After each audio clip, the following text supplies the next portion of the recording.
brīnišķīgais gada laiks, pavasaris, kad viss notiek dabā ļoti, ļoti strauji, un šobrīd ir gaļbiksīša ziedēšanas laiks, kad skaistās pļavas iegūst dzeltenu krāsu, vietām gaļbikši mijās ar pieneņu saulītēm, bet tur, kur parasti ir daudz gaļbikši, tad tur vairāk ir tieši gaļbikši, un viņi ir tiešām ļoti, ļoti skaisti, saulaini, un noteikti iesaku ievākt savai ārstniecības augu aptieciņai, jo augus mēs vācam, protams, vasarā, un ziemai aptieciņu gatavojam vasarā, kā saka, taisi kamanas vasarā.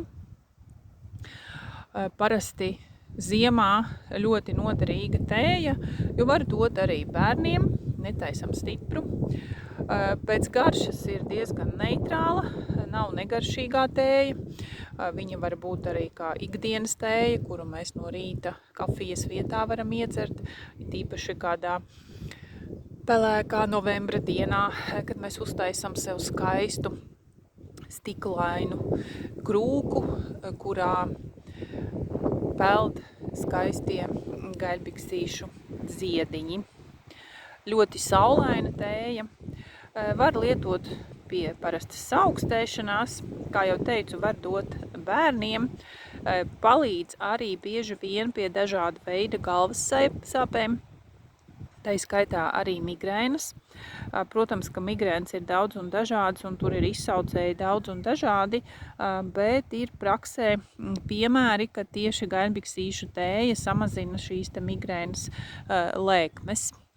Tā kā meklējam vietiņas, kur varam ievākt šo skaisto ziediņu, vācam, un, protams, kā vienmēr neaizmirstam arī par gaļbikša lapiņām.